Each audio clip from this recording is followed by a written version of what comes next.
What's good, YouTube?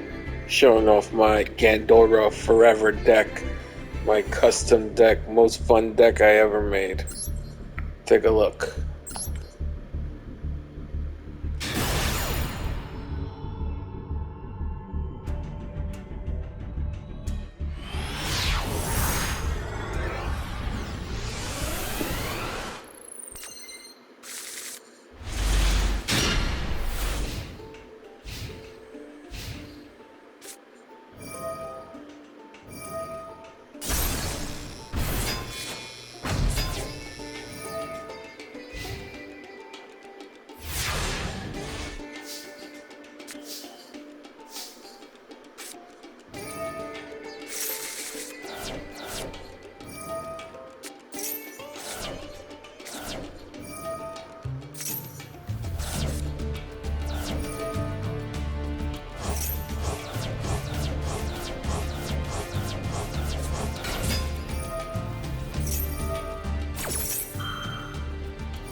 Alright, now let's take a look at the deck profile.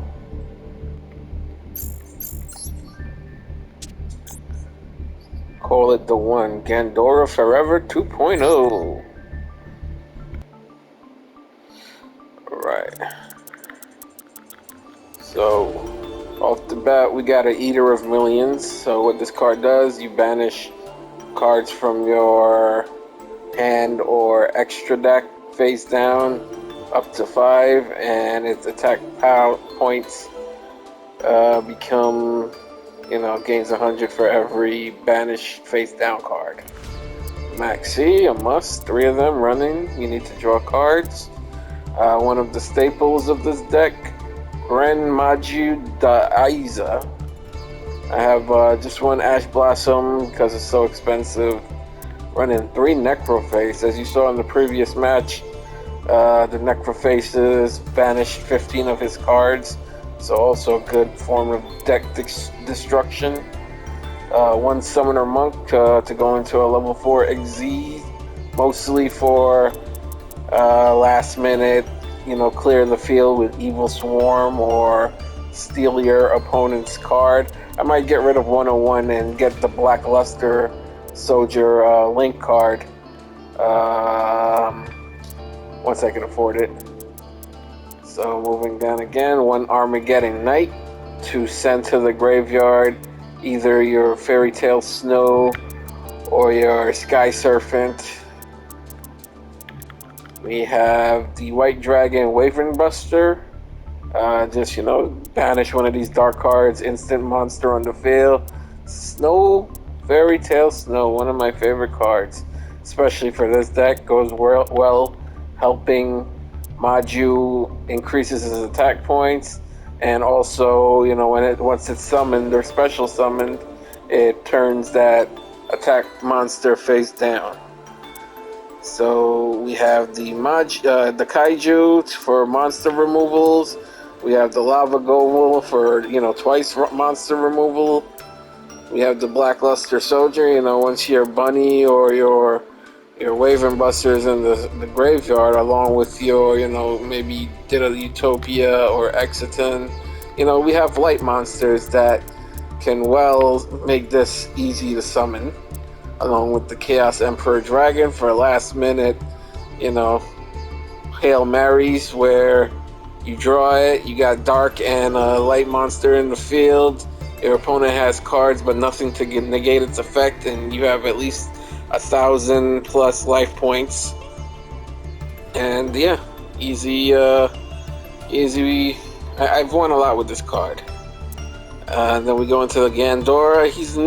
I don't really use this card much unless absolutely necessary.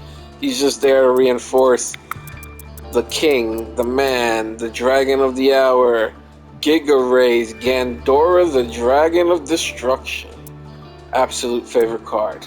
That's why this deck is called Gandora Forever. And if you guys recall, Gandora is Yugi's card, where he just pulls the ultimate last minute Hail Mary and just draws these type of dragon cards and just instantly win the freaking match.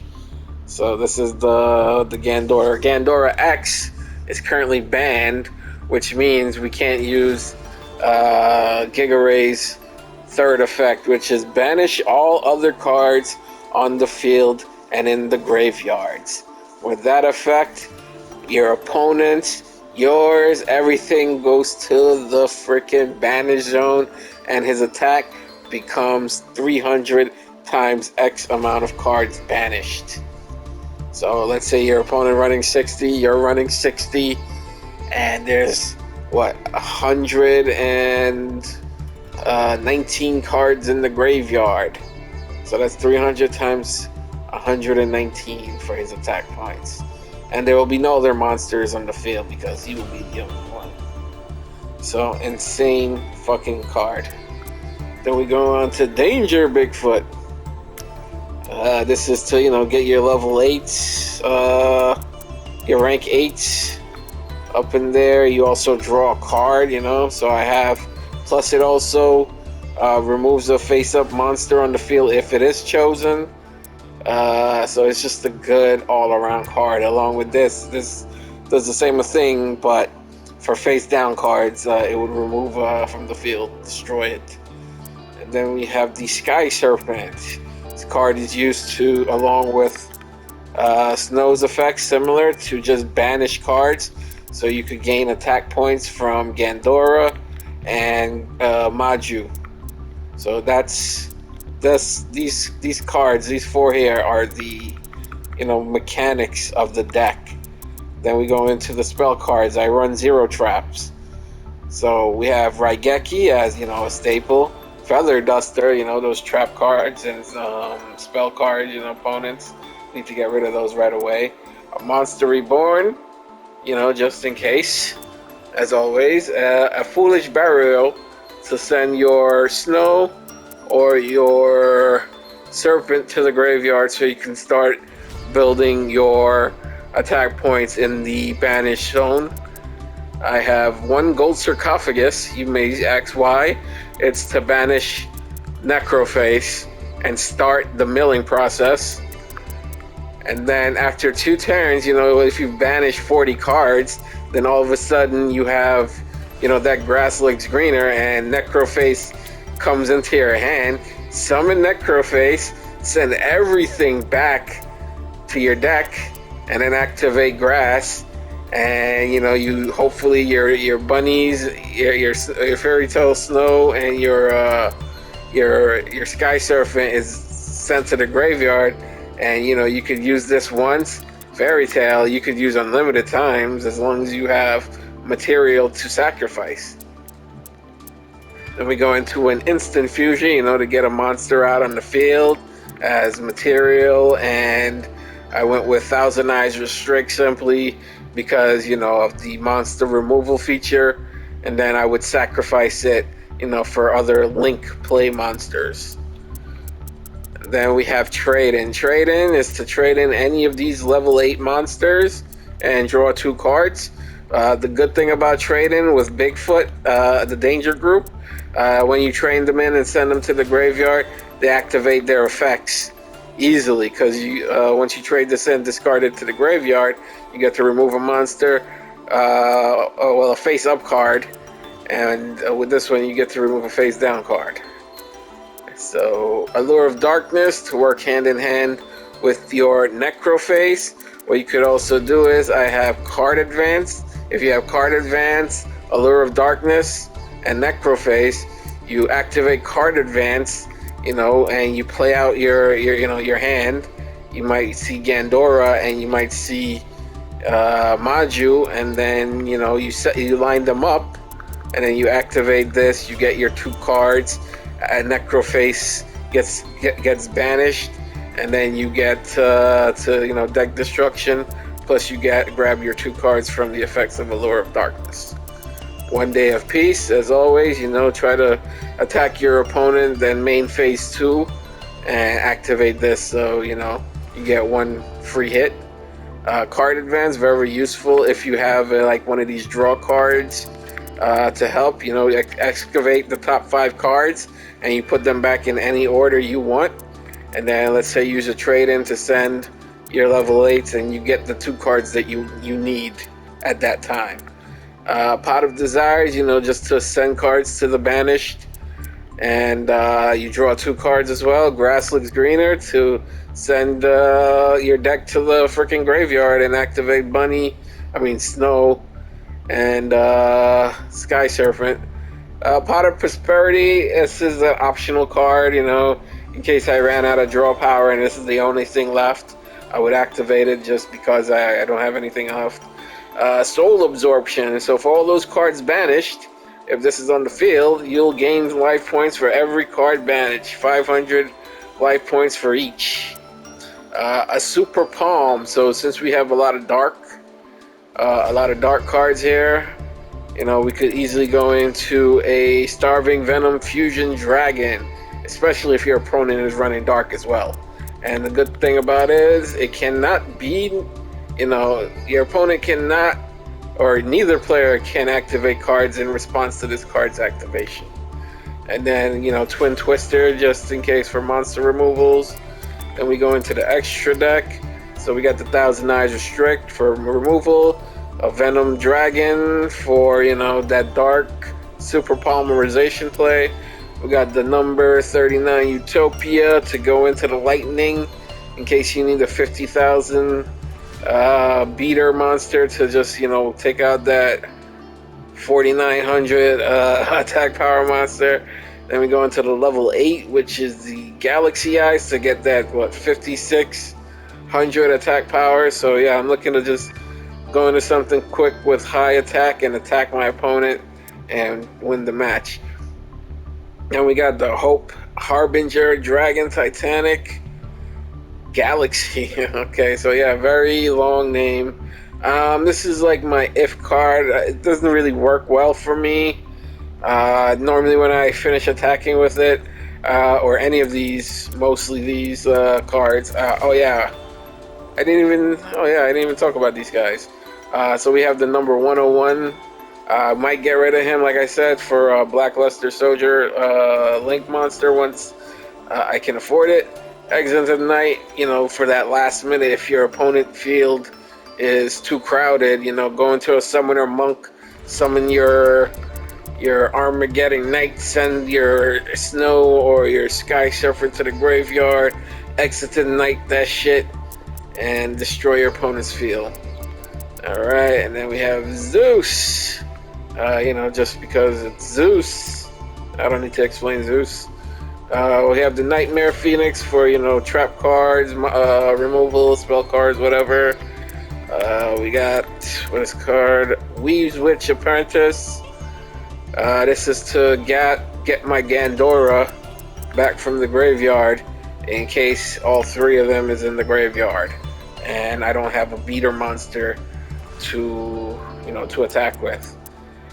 Union Carrier, in case you could link summon Union Carrier, and you could attach it to your Fairy Tale Snow, or actually no, it's you could bring your Sky Serpent. Yeah, your Sky Serpent to the field, just so you have it on the field. Goes to the graveyard, it offers protection and, banish cards, boosting up these guys. It's not just these guys. There's also Topological Zeroboros on here for that banished effect. Access Code Talker is just there for a level 4. A level 3 would be my Triple Burst Dragon. I don't really use these cards as much because my beaters are the main deck here, and if I ever could, Topological Zeroboros. So that's my profile for the one, Gandora Forever 2.0. Come again to see my Cook deck. So let's take a look at this. This deck right here. Oh yeah, this is my Exodia deck. You summon Buzz Shark, you target Birth Shark, and you get to special summon another level 4, and you go right into this guy. Number 59, Cook It Crook. Because once you summon this guy and you use his Buzzsaw's effect along with this card cannot be destroyed by battle. And then if you read this, while you control no other cards in the field, this card is unaffected by other cards' effect. Once per turn, that doesn't even matter. This card is unaffected by other cards' effect. So it cannot be targeted, it cannot be destroyed, and with you using Right Hand Shark, it cannot be destroyed by battle. So very, very hard to get rid of it unless your opponent is running Kaiju. It's very hard to get rid of it. So the goal is to get all 5 pieces of Exodia in your hand, but harder said than done. And then what I have, a Necro Jar. This was my attempt to build my Necroface.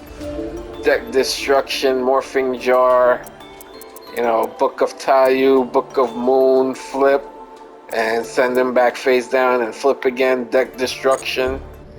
What else? And then, I have my Chaos Dyson Sphere, which I'm still in the process of building. Some of these cards are super expensive.